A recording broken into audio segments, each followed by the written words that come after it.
자, 안녕하세요. 콩콩달입니다. 오늘은 신안산선 특집이라고 해야 되나? 그 노선도를 좀 따라서 경매 물건을 검색하고 있습니다. 자, 오늘 온 곳은 안산의 한 오피스텔을 왔는데 요거 같은 경우는 뭐 거의 초역세권이에요. 금액적인 부분도 그렇게 높지 않고 지금 현재는 주거용으로 해서 나왔지만 낙찰을 받으면 뭐다? 상가용 형태의 오피스텔을 받는 겁니다. 그래서 주택수하고는 무관해요. 근데 이제 요거를 전입신고를 한다고 하면 그건 뭐예요? 그때부터는 주택수에 들어가게 되어 있습니다. 그래서 내가 바로 시세차익으로 팔 건지 아니면 임차를 주고 이렇게 할 건지는 한번 판단을 하시면 좋을 것 같고, 다시 한번 말하지만 주택용으로 임대를 놓을 경우에는 주택수에 들어간다. 하지만 바로 업무용으로 팔거나 사업용으로 갖다 임차를 받았을 때는 주택수에 들어가지 않는다. 이게 이제 정리가 되는 부분이고요.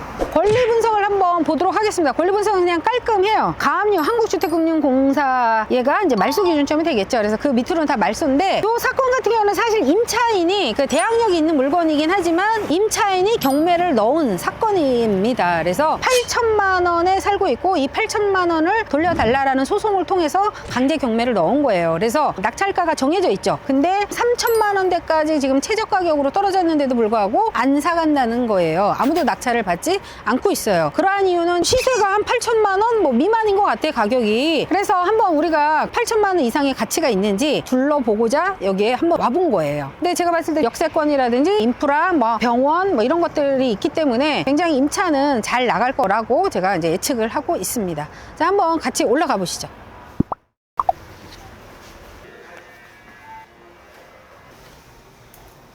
오피스텔도 무조건 높은 층일수록 비싸요?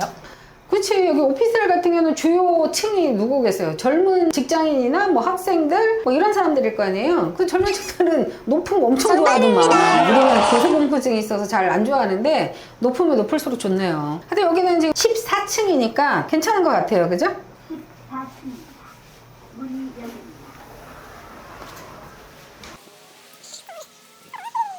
예, 지금 여기 보이는 호실이고, 다시 한번 둘러볼게요. 이게 지금 향이, 창문 향이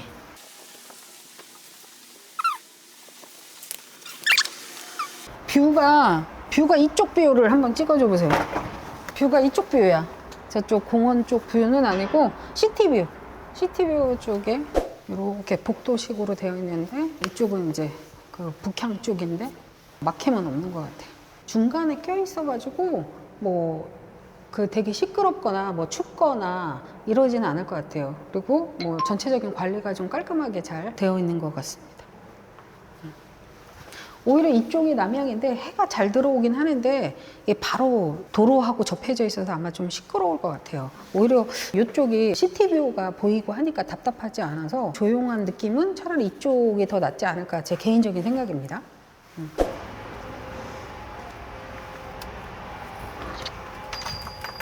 안녕하세요. 뭐 하나 여쭤볼게요. 이게 오피스텔 같은 경우 얼마 정도예요? 리베로 같은 경우? 리베르요? 네. 지금 건매가 있는데 7,500.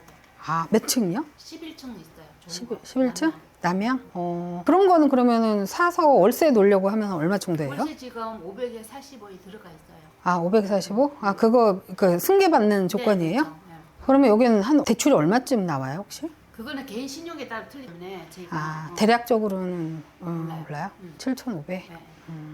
그러면은 그 싸게 나온 거예요? 보통 8,000에서 8,500이에요. 아, 원룸 형태로 이렇게 되어 있는 거예요? 원룸이고요. 없어서 못 나와요. 아, 여기는? 비어있는 공실이 없고 여기 없어요? 고대병원에 가까워서. 아, 고대 사람들? 그럼 대출을 조금 물어보고 와야 되겠네. 대출 뭐 저기 전화번호 하나 드릴까요? 대출? 네. 상담사? 네. 요즘은 다 승계가 아니고 개인 신용이라서 저희가 어떻게 해드릴 수가 없어요. 보통 월세는 한 500에 그렇게 45나 52죠. 55. 음, 지금 그랑베르가 싸게 들어가 있는 거예요. 그분 나가면 좀- 55 나올 수 있어요. 음. 1억 200짜리. 이게 대출 상담사예요? 네, 아무 때나 전화 통해서. 아, 네네네, 고맙습니다.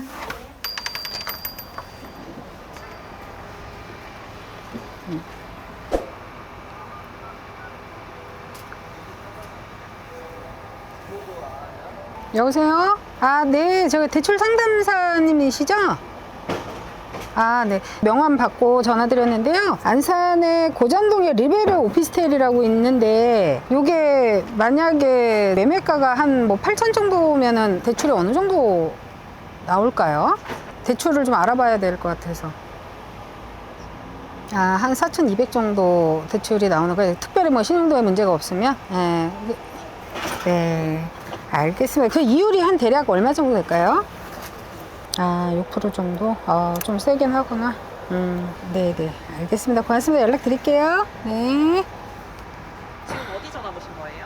아, 대출 딜러분한테 전화를 했는데, 대출이 한 4,200 정도는 나온대요. 지금 이율이 좀 많이 올라가가지고, 이래저래 해서 좀 보수적으로 한 6% 정도 잡으라고 그러더라고요. 아우, 좀 되게 세게 잡히네. 그래서 그 정도로 했었을 때 한번 계산을 해보면, 한 내 돈 한 3,300? 세금까지 이렇게 하면 한 3,500에서 보증금 500 정도를 빼니까 한 3,000. 3,000 정도를 가지고 뭐 해볼 수는 있겠네요. 근데 이렇게. 그러면 경락잔금 대출이 원래 한 80%까지 나오는 거 아니에요? 그치? 그래서 보면은 만약에 이걸 8,000으로 잡았을 때 한 70%까지 나온다고 하면 5,600이고 60%까지 한다고 하면 4,800. 경락을 8,000으로 받았을 때 그냥 60% 그냥 되게 보수적으로 받았을 때 경락 대출이 4,800 곱하기 한 6% 나누기 12는 자, 됐어요. 저 가서 이야기합시다. 지금 요거 같은 경우에는 우리가 이제 8천만 원이 정해져 있어요. 그래서 8천만 원 이상 이제 낙찰을 받아야지만 되는 부분인데 시세는 지금 한 8천에서 8,500 정도 선을 움직이고 있더라고요. 그래서 결국은 8천이에요. 이래나 저래나 8천. 시세하고 거의 비슷한 부분인데 제가 보는 여기 포인트의 요점은 임차에 대한 수요는 굉장히 많더라. 금액은 보니까 한 500에 50에서 55 정도 돼요. 그래서 얘를 갖다 우리가 낙찰받고 대출을 받았을 때 한 60% 정도의 대출을 보수적으로 일으킨다고 봤었을 때는 4,800을 우리가 받을 수 있거든요. 그래서 내 돈은 한 3,200만 원 정도 들어가요. 근데 이자를 한 6%로 계산했을 때 24만 원 정도 됩니다. 그러면은 내 돈 3,200에서 한 500에 50 정도를 받는다고 가정했을 때 2,700 정도가 내 돈이 들어가는 거죠. 2,700에 이자는 한 달에 월세는 50을 받는데 이자는 한 24만 원, 그냥 25만 원이라 치고 그러면은 25만 원에 대한 순수익이 생기는 거예요, 사실은. 여기까지가 기본적으로 오피스텔 하는 사람들의 투자 방법이에요. 근데 이제 저는 여기에 플러스 이 주변 인프라가 이 정도 하니 임차가 지금 없어서 지금 못 논다고 하니 요걸 갖고 한 달 살기, 두 달 살기 이런 식으로 넣어봤을 때는 저 정도 케이스로는 한 달에 못해도 한 100만 원 정도 이상 이렇게 받을 수가 있거든요. 그래서 월 수익 25만 원이 아니고 75만 원 정도 이상의 수익이 생기는 거죠. 그래서 그 관점을 좀 바라봤습니다. 선생님 저기 바로 앞에 병원이랑 가까운 건 좋은 거 아니에요? 그렇죠. 일단 기본적으로 여기 사는 사람도 큰 병원이 있으면 좋죠. 근데 가족들 와가지고 여기서 이제 간병하려고 하면 보통의 경우 주변에서 이제 모텔이나 여관을 얻어서 하는데 요즘은 뭐냐면 이렇게 오피스텔 같은 거를 한 달이나 두 달 이렇게 얻어가지고 가족들이 와서 돌아가면서 환자를 이렇게 해줄 때 이용도 많이 해요. 그래서 대학병원 주변에는 오피스텔들이 그런 식으로 되게 투자 수익이 많이 발생이 되고 있고요. 여기 같은 경우는 지하철역도 가깝고 주변에 관공서가 많아가지고 병원 외적인 수요가 되게 많다라는 거죠. 그게 또 하나의 또 특징이기도 합니다.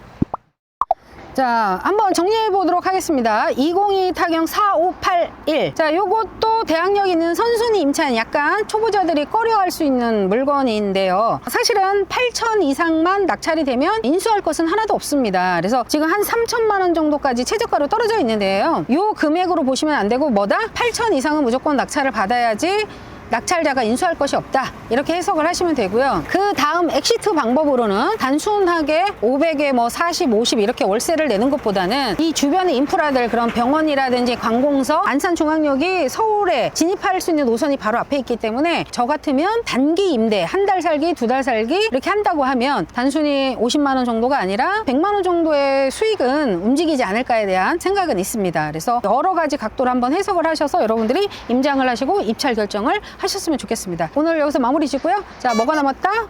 구독, 좋아요가 남았습니다. 꼭 눌러주시고 다음에 더 좋은 물건으로 만나보도록 하겠습니다. 감사합니다.